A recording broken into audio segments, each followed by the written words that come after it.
Me enteré de que algo no iba bien el día que fui a recoger a mi mujer al aeropuerto, y no venía sola.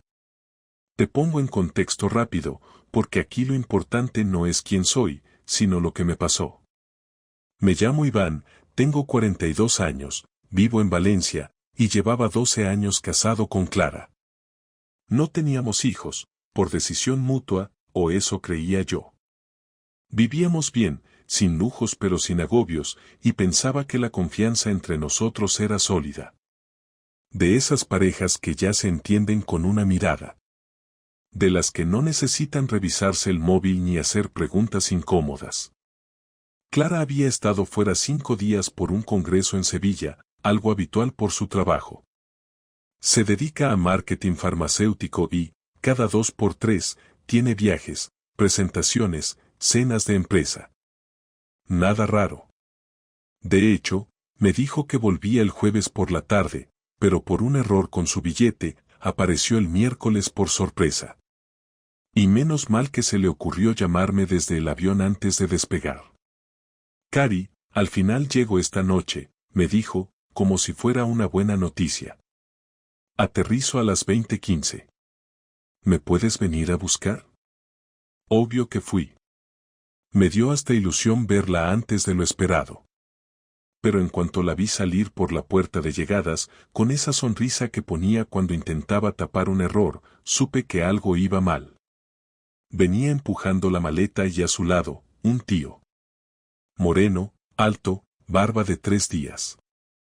Él cargaba una mochila, ella llevaba su bolso en la otra mano, y entre ellos, esa complicidad que no se puede fingir.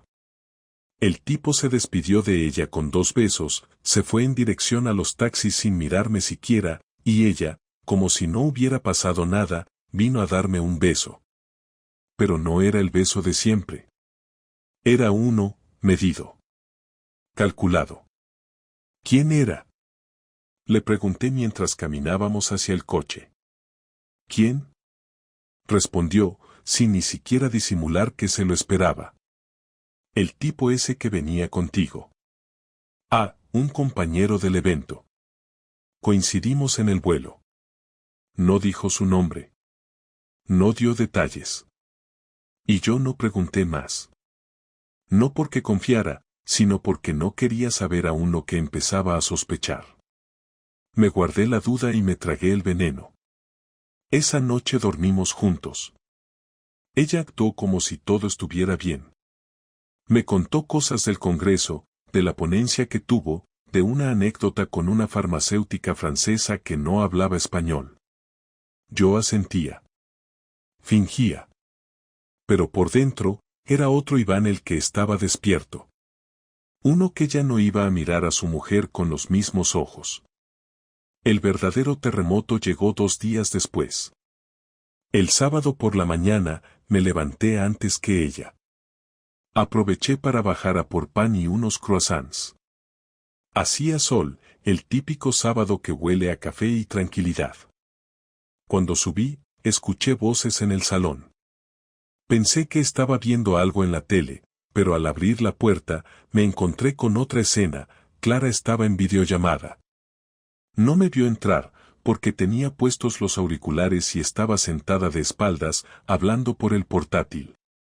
Lo curioso no fue verla hablando con alguien. Fue lo que dijo, porque lo dijo en voz alta, sin filtros, sin miedo. Y cuando me metí en su coche me temblaban las piernas. No sé cómo pude actuar tan normal delante de él. Se reía. Te juro que pensé que lo notaba. Pero no. Aún no sospecha nada.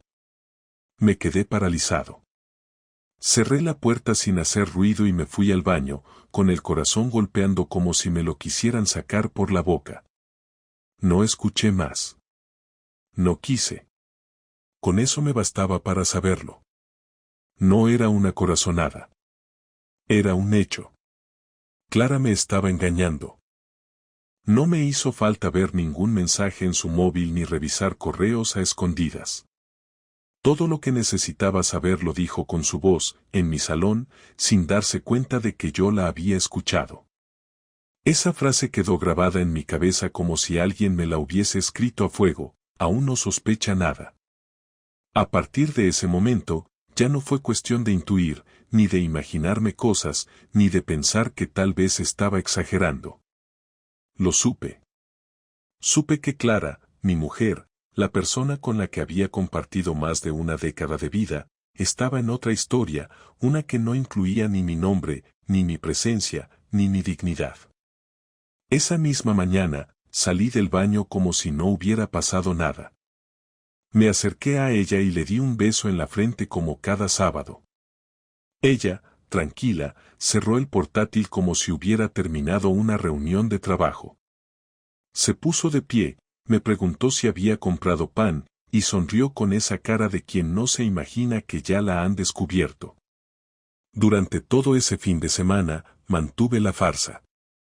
Le preparé café, cociné, vi una película con ella en el sofá, le acaricié las piernas, incluso hicimos el amor el domingo por la noche. Y todo eso lo hice con una sola intención, observarla. Quería ver cómo actuaba, si había algún gesto que la delatara, alguna señal de culpa, algo que mostrara una pizca de duda. Pero no. Nada. Clara estaba cómoda. Clara estaba en su papel. Clara era otra, y yo ya no era nadie en su historia. No tenía remordimientos, no me evitaba, no me trataba mejor para disimular. Simplemente se había desconectado. Era como si estuviera cumpliendo un guión básico para mantener la estabilidad de una fachada que no pensaba mantener mucho tiempo. El lunes por la mañana la llevé al trabajo porque tenía el coche en el taller. Durante el trayecto, me habló de forma normal, como cualquier día. Comentó lo mal que dormía últimamente, que había soñado cosas raras, que tenía mucho lío en la oficina, que la chica nueva era un desastre organizando eventos. Todo tan normal, tan cotidiano, que por momentos dudaba si lo que había oído el sábado había sido real. Pero luego volvía a mi cabeza esa frase, no sospecha nada. Eso no se lo dices a una amiga cuando hablas de un compañero de trabajo que simplemente te atrae. Eso lo dices cuando ya hay algo. Cuando ha pasado algo.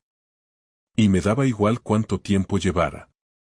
Me daba igual si fue solo un beso o si llevaban meses viéndose en hoteles. Lo único que no podía aceptar era que me lo ocultara, que me hablara todos los días como si nuestra vida siguiera siendo auténtica. Decidí no hacer nada durante esa semana. No por miedo, ni por cobardía, ni por darle tiempo. Lo hice porque quería confirmar quién era el otro. Quería saber cómo se movía todo esto. Necesitaba entender con quién estaba compitiendo, qué tipo de persona era capaz de meterse en una relación de tantos años y mantener la cara tan tranquila cuando te cruzas en el aeropuerto con el marido de la mujer con la que te acuestas. Así que empecé a mirar cosas, pero no en su móvil. Me fijé en los horarios. El jueves salía siempre una hora más tarde del trabajo. Supuestamente tenía una reunión de equipo a última hora, que se alargaba, que era informal, según ella. Ese mismo jueves, le dije que iría a buscarla al trabajo directamente, que había terminado antes y me venía bien pasar por allí. Su cara cambió por una milésima de segundo, no más, pero yo lo vi. Lo vi porque ya no miraba a mi mujer como antes. Ahora la observaba como se mira a una persona que está mintiendo.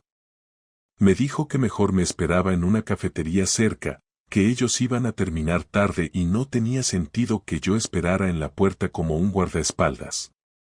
Le dije que no me importaba esperar. Y esperé. Desde la esquina, vi cómo salía a las 18:45 con el mismo tipo del aeropuerto. Iban riendo. Caminaban sin tocarse, pero con ese lenguaje corporal que no necesita contacto físico para dejarlo claro. Cuando se detuvieron frente a su coche, ella se giró para asegurarse de que nadie los miraba. Él le cogió la cara con las dos manos y la besó como si fuera algo rutinario. Después subieron al coche y se fueron. Yo seguí el coche en silencio, sin hacerme notar. No me temblaba el pulso, no sentía rabia, ni tristeza, ni dolor en ese momento. Solo tenía una cosa en la cabeza, comprobar si todo era cierto. Lo seguí hasta un apartahotel en la avenida del Puerto. Entraron por la puerta como dos personas que ya lo habían hecho más veces. No hubo dudas, ni miradas nerviosas, ni rastro de culpa. Ella no sospechaba que yo estaba ahí. Yo tampoco me escondí. No hacía falta. Nadie ve al marido cuando ya lo ha borrado de su historia. Volví a casa, me senté en el sofá y pensé durante horas. No tenía ganas de beber ni de romper nada. No lloré. No grité.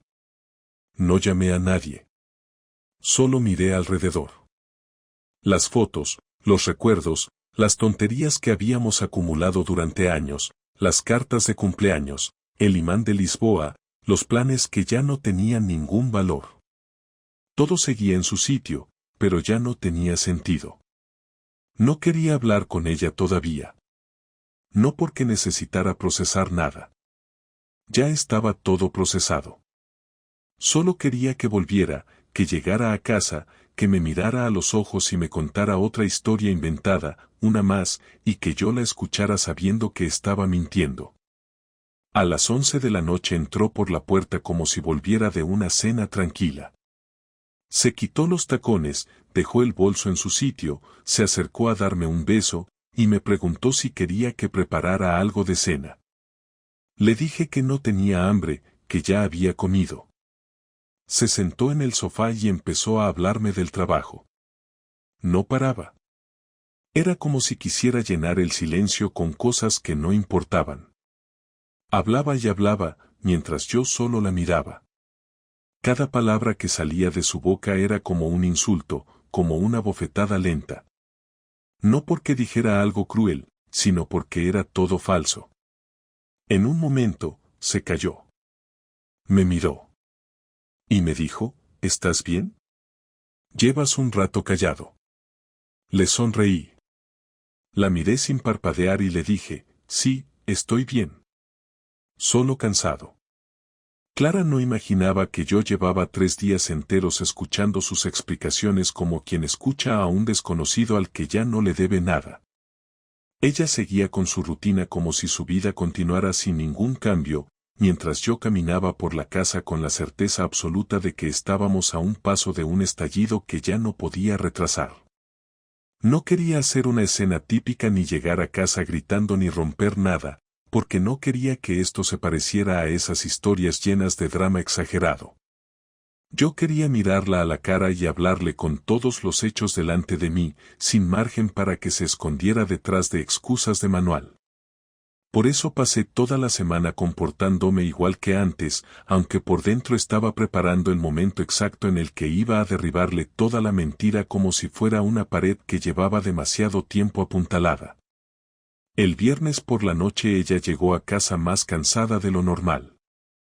Me dijo que habían tenido un día complicado en la oficina, que la chica nueva no daba pie con bola y que iban a tener que dividir sus tareas porque estaba retrasando varios proyectos importantes. Yo la escuché desde la cocina mientras terminaba de preparar la cena, aunque en realidad no estaba procesando nada de lo que decía, porque solo pensaba en que esa historia que contaba era la antesala de la noche que planeaba con él. Había algo en su forma de hablar, una especie de energía distinta, una ansiedad que antes no tenía, que me confirmó que ella no pensaba quedarse en casa mucho tiempo. Ni siquiera intentó simular entusiasmo por cenar conmigo. Miraba el reloj de vez en cuando como si estuviera esperando un aviso. Mientras cenábamos, me contó que quizás el sábado tendría que ir a la oficina por la mañana para adelantar unas cosas. Yo asentí sin hacer ningún comentario. Ella pensó que me lo tragaba, pero yo sabía perfectamente que eso no era más que la excusa que usaría para verse con él. No sabía si sería en el apartahotel o en otro sitio, pero sí sabía que había demasiada precisión en sus horarios como para no entender que todo estaba planificado. Terminé la cena con ella como si fuera un día cualquiera, recogí la mesa, puse el lavavajillas y me senté en el sofá. Ella se sentó conmigo, aunque solo estuvo 15 minutos. Luego se levantó y dijo que estaba muy cansada, que se iba a la cama. Como no me miró a los ojos al decirlo, supe que no era verdad. No estaba cansada, estaba inquieta y quería que yo también me fuera a dormir para seguir con su plan sin obstáculos. Esperé media hora y subí a la habitación. Se hizo la dormida, lo noté al segundo. La respiración forzada, el cuerpo demasiado tenso, la postura imposible de mantener si realmente estuviera durmiendo. Me tumbé a su lado sin tocarla. Miré al techo durante un buen rato, calculando cada paso.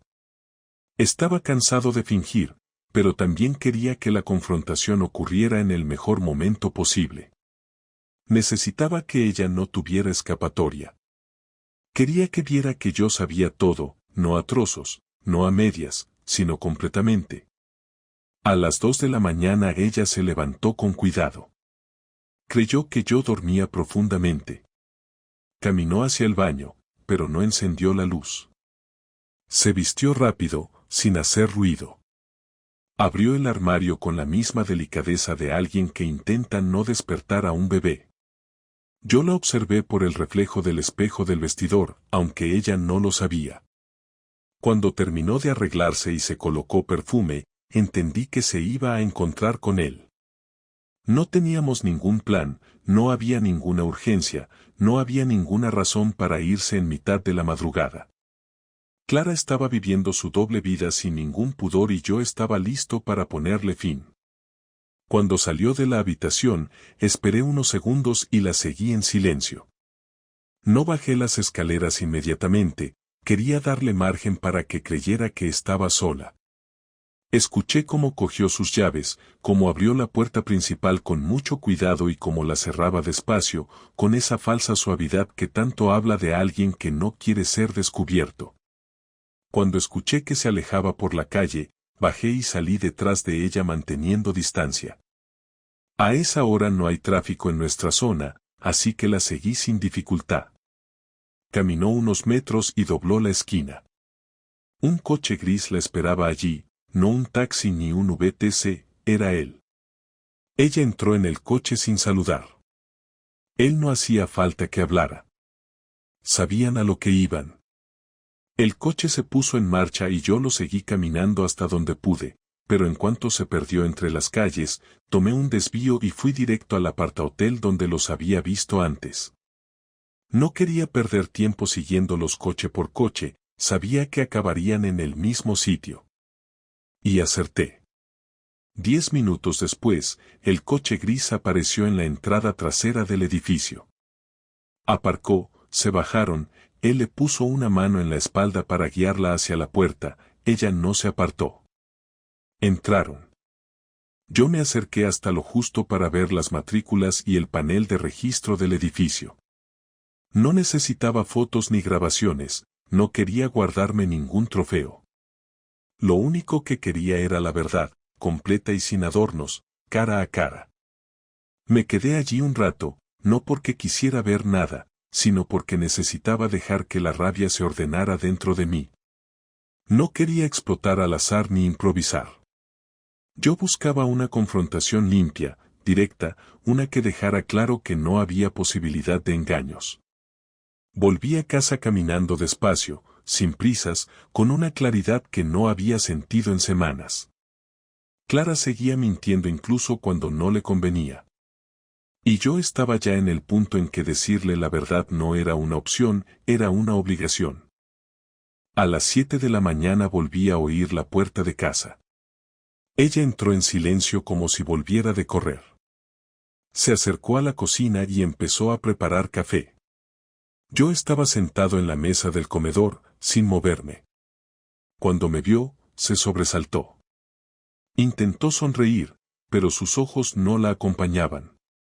¿Qué haces despierto tan temprano? Me preguntó con un tono que buscaba sonar relajado, aunque no le salía.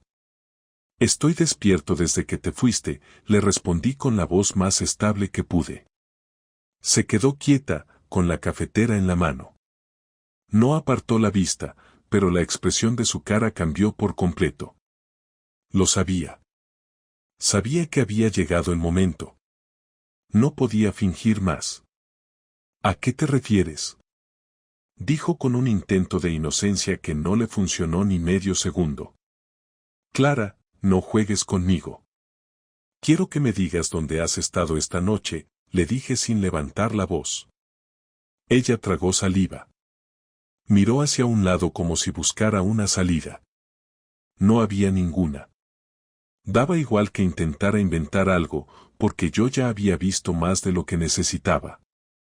He ido a la oficina, respondió finalmente, con una tranquilidad artificial. Dime la verdad, le dije mirándola fijo, sin apartar los ojos ni un momento. Se quedó en silencio y ese silencio fue más revelador que cualquier explicación. Ella sabía que yo sabía. Y aún así, estaba decidiendo si seguir mintiendo o admitirlo.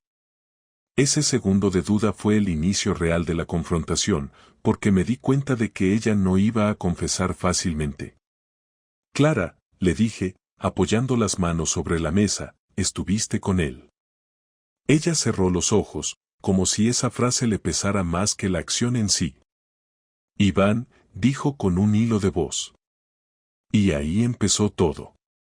Cuando Clara dijo mi nombre con ese hilo de voz, entendí que se estaba preparando para una explicación que no tenía manera de sostenerse, pero aún así iba a intentarlo porque ese era su primer instinto, seguir construyendo una historia que encajara con lo que quería que yo creyera y no con lo que había ocurrido realmente.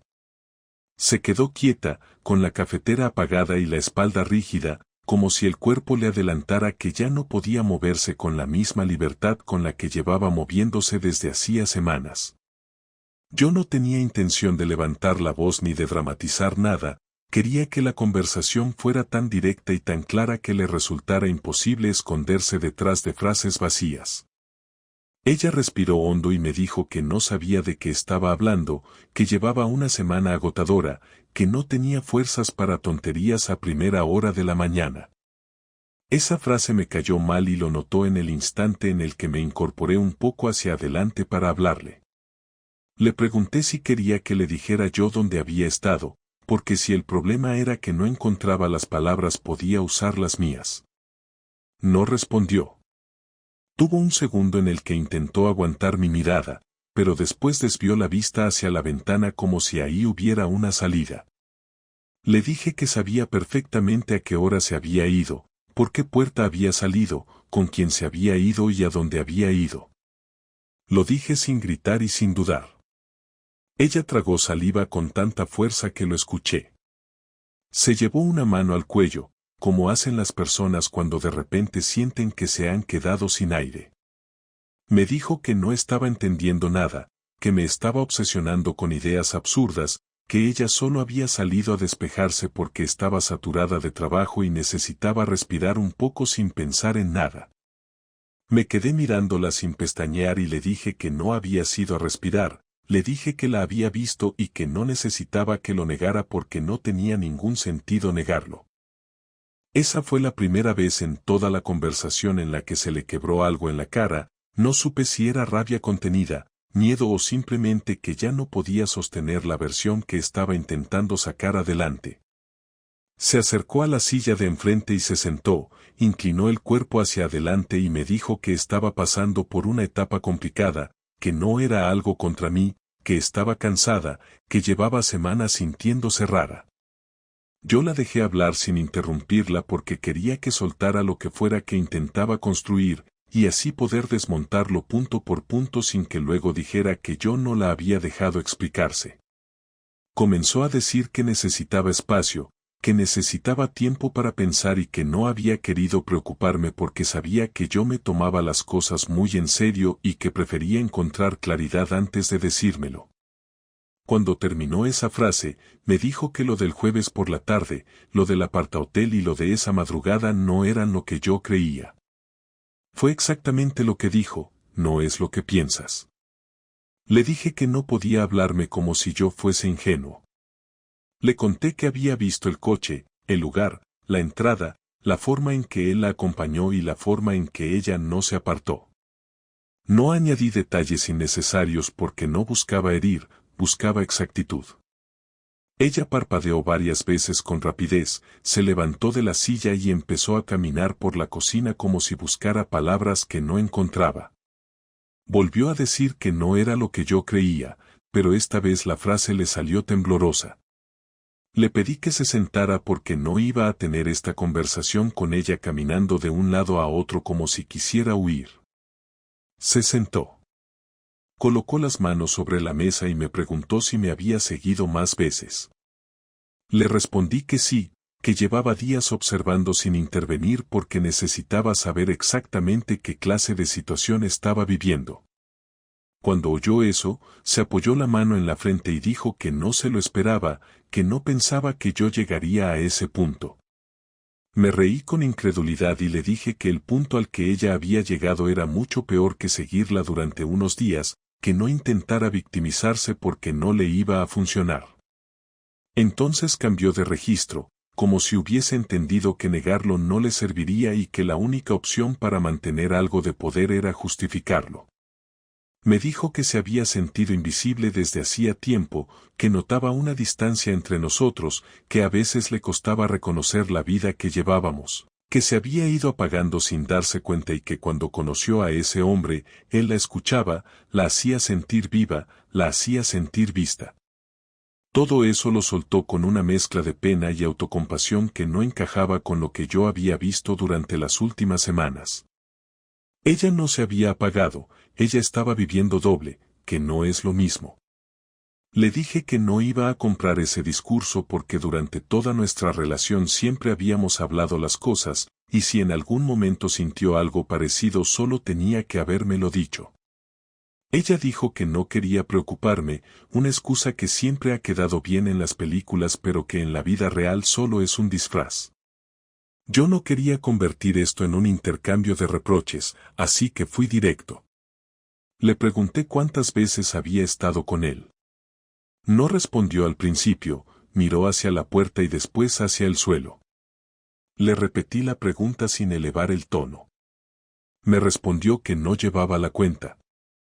Le pedí que al menos intentara ser honesta y me dijo que desde hace un mes. No sé si era cierto, si era menos o si era más, porque esa clase de personas siempre reduce el daño cuando se sienten expuestas, pero no era el número lo que me importaba, sino la capacidad que había tenido para convivir conmigo sabiendo que llevaba semanas acostándose con otro hombre mientras seguía compartiendo la cama conmigo, la casa, los cafés, las conversaciones rutinarias y las rutinas de pareja. Cuando se dio cuenta de que ya no tenía nada con lo que defenderse, intentó cambiar el enfoque. Me dijo que quizás podíamos hacer un parón, que quizás necesitábamos darnos tiempo, que quizá este tropiezo podía servirnos para reconstruirnos.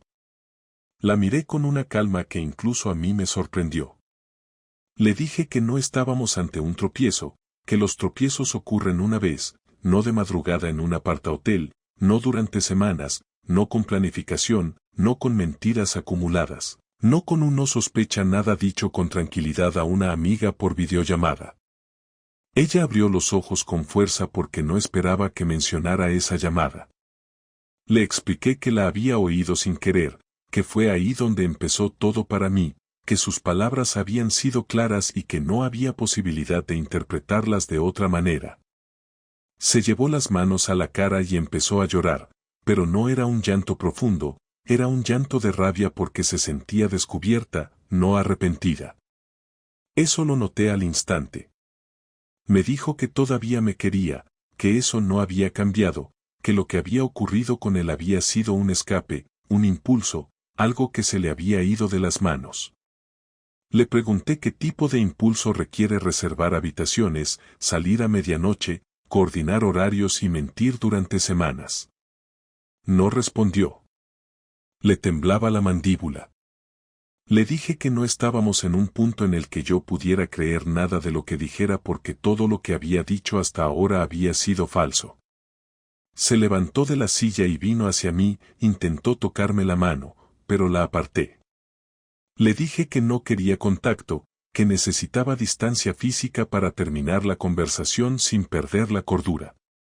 Ella retrocedió, se apoyó en la encimera y me miró como si no entendiera cómo había llegado a ese punto, aunque estaba claro que lo sabía desde hacía semanas. Entonces me dijo algo que terminó de cerrar el círculo. Me dijo que había pensado en dejar la relación, que no sabía cómo hacerlo, que tenía miedo de romper todo lo que habíamos construido, que quería tiempo para aclararse. Yo me reí sin ganas y le respondí que no se aclara nada acostándose con otra persona mientras mantienes la relación con tu pareja, que eso no es aclararse, eso es sostener dos vidas y esperar que ninguna choque con la otra. Ella pidió que habláramos más tarde, que no quería que la conversación terminara así. Le dije que la conversación no estaba terminando, que solo estaba viendo la verdad por fin y que la siguiente parte no dependía de sus explicaciones, sino de mis decisiones. Ella se quedó quieta, callada, sin saber qué decir. Y ahí supe que la confrontación había terminado. Ahora venía otra etapa, una que iba a ser mucho más fría. Esa misma mañana, cuando Clara salió de la cocina sin decir nada más, supe que no necesitaba seguir hablando con ella. La conversación había llegado tan lejos como podía llegar, y cualquier cosa que dijera a partir de ese momento ya no cambiaría nada. Las disculpas no iban a borrar el hecho de que había sostenido durante semanas una doble vida, que había mentido mirándome a los ojos, que había vuelto de encuentros con otro hombre para acostarse conmigo como si nada. No es posible reconstruir nada después de algo así, no cuando el engaño es tan sostenido, tan preciso, tan fríamente planificado. No pensé en destruirle la vida, pero tampoco pensaba dejar que ella se marchara como si nada hubiera pasado, con su imagen intacta, como si todo esto hubiese sido un error sin consecuencias. Así que me senté solo en el comedor y empecé a organizar mentalmente todo lo que iba a hacer. Lo primero fue decidir que no iba a decírselo a nadie todavía. No iba a llamar a sus padres, ni a mis amigos, ni a su jefe, ni a la familia. No por protegerla, sino porque necesitaba tener el control total del momento en que se supiera, del modo en que se supiera y de lo que cada persona iba a ver. No quería escándalos improvisados, quería resultados medidos. Me levanté, me vestí, salí de casa y me fui directo a un estudio jurídico donde un amigo mío trabajaba. Le conté todo sin suavizarlo, sin adornarlo. Me explicó mis opciones y en cuanto terminó de hablar le dije que quería iniciar el proceso de separación formal, pero que todavía no lo iba a notificar. Quería tener todo preparado antes de mover la primera ficha. Me ofreció contactos de detectives privados por si quería pruebas más concretas, pero le dije que no hacían falta. Yo ya tenía todo lo que necesitaba, la había visto con mis propios ojos, y eso era suficiente. Durante esa semana, cada gesto que hice estuvo calculado. Le dije a Clara que necesitaba unos días para pensar, que no sabía cómo iba a seguir esto, que no quería precipitarme. Ella aceptó, con una mezcla de resignación y alivio. Seguía durmiendo en casa, pero en la habitación de invitados. No preguntaba demasiado. Sabía que había cruzado una línea irreversible. Pero seguía comportándose como alguien que todavía esperaba poder retomar el control más adelante. Lo que no sabía es que yo ya estaba preparando su caída, no emocional, sino social. No por venganza impulsiva, sino por justicia. Una tarde, mientras ella estaba en el trabajo, imprimí algunas de las capturas que había hecho en su ordenador. La conversación que escuché aquel día por accidente en la videollamada estaba guardada en mi memoria palabra por palabra. Usé eso para redactar un pequeño texto donde se describía lo ocurrido, de forma concreta y directa. Sin insultos, sin dramatismo, solo hechos. Incluí la fecha, la hora, el lugar y la descripción del coche. Luego preparé 5 sobres. Uno para su jefe, otro para sus padres, otro para su hermana, otro para su mejor amiga y uno que dejé en casa, guardado en mi escritorio. No los iba a enviar todavía. Solo necesitaba tenerlos listos. Cuando el viernes llegó, Clara salió del trabajo antes de lo habitual. Me envió un mensaje diciendo que pensaba pasar por casa a recoger unas cosas y que luego se iba a ver con una amiga para cenar. Le respondí que estaba bien, que yo también tenía planes.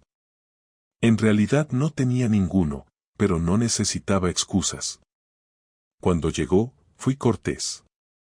Le ofrecí algo de beber, aceptó una cerveza.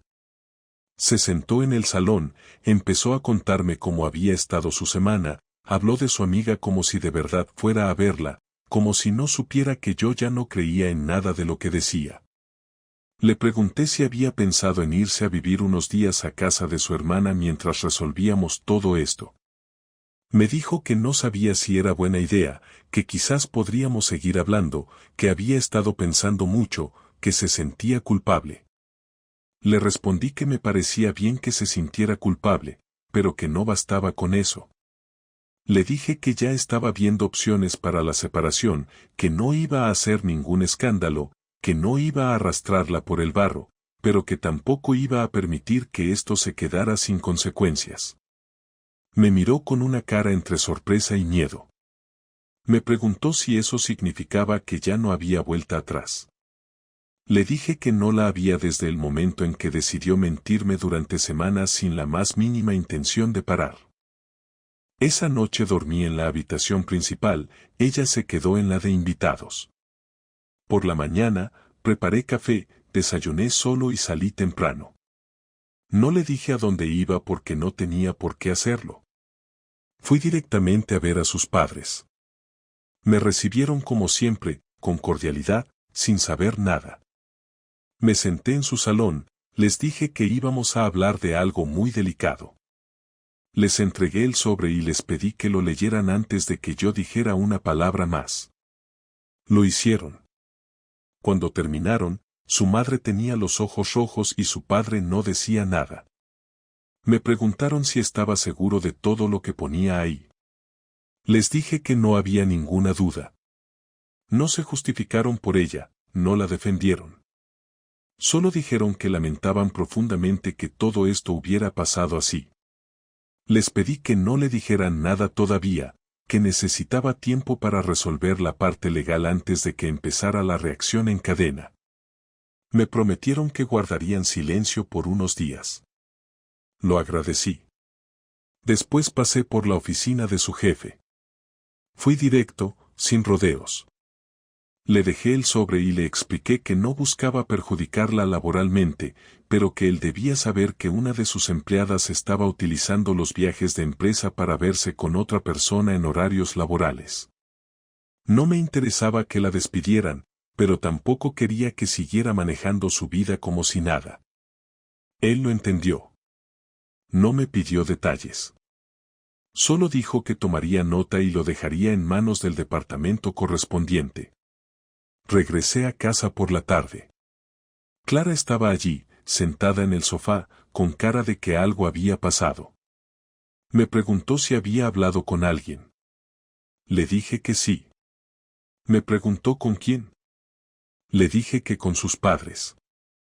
Se levantó, se acercó a mí con una expresión entre pánico y rabia. Me preguntó si estaba intentando arruinarle la vida. Le dije que no, que solo estaba informando a la gente que tenía derecho a saber con quién estaban tratando. Me dijo que eso era una traición.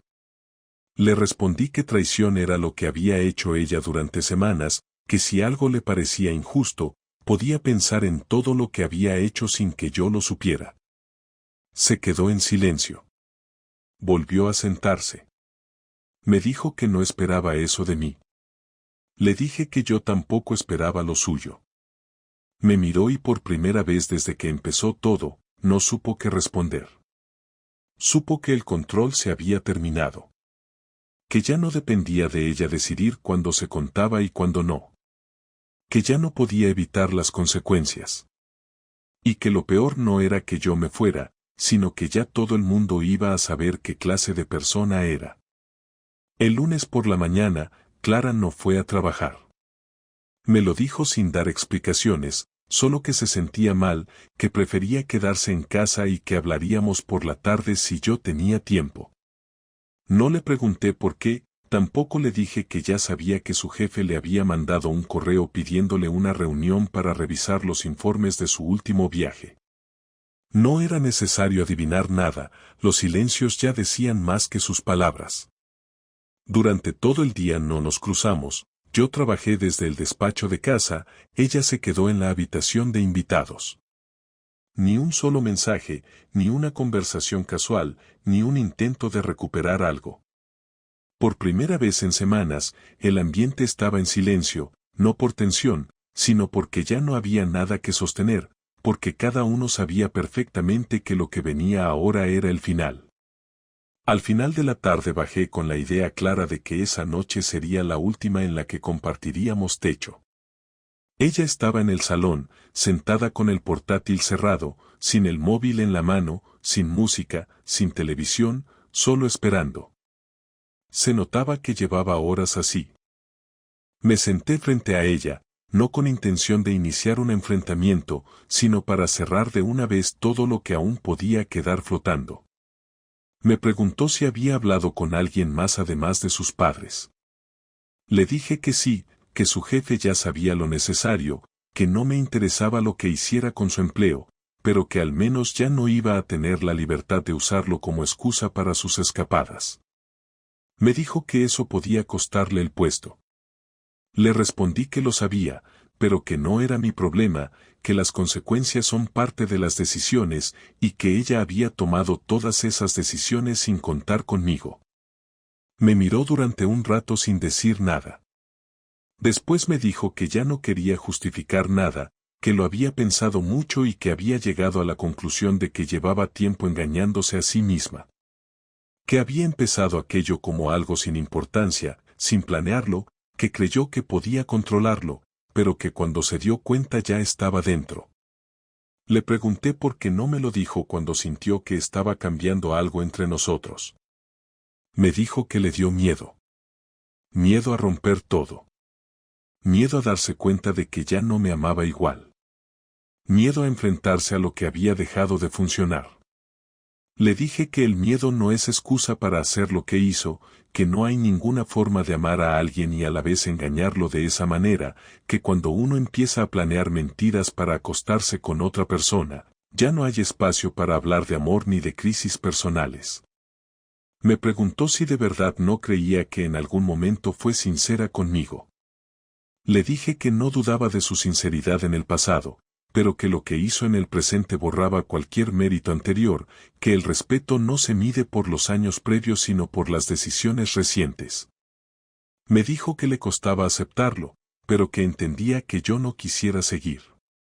Le respondí que no era cuestión de querer o no querer, que simplemente ya no se podía seguir, que una relación rota por la mentira no tiene espacio para volver a construirse. Me dijo que iba a irse esa misma noche, que ya había hablado con su hermana y que la recibiría unos días. Asentí. No le ofrecí ayuda para hacer la maleta ni le pedí que se quedara un día más. Solo le pregunté cuándo pensaba recoger el resto de sus cosas.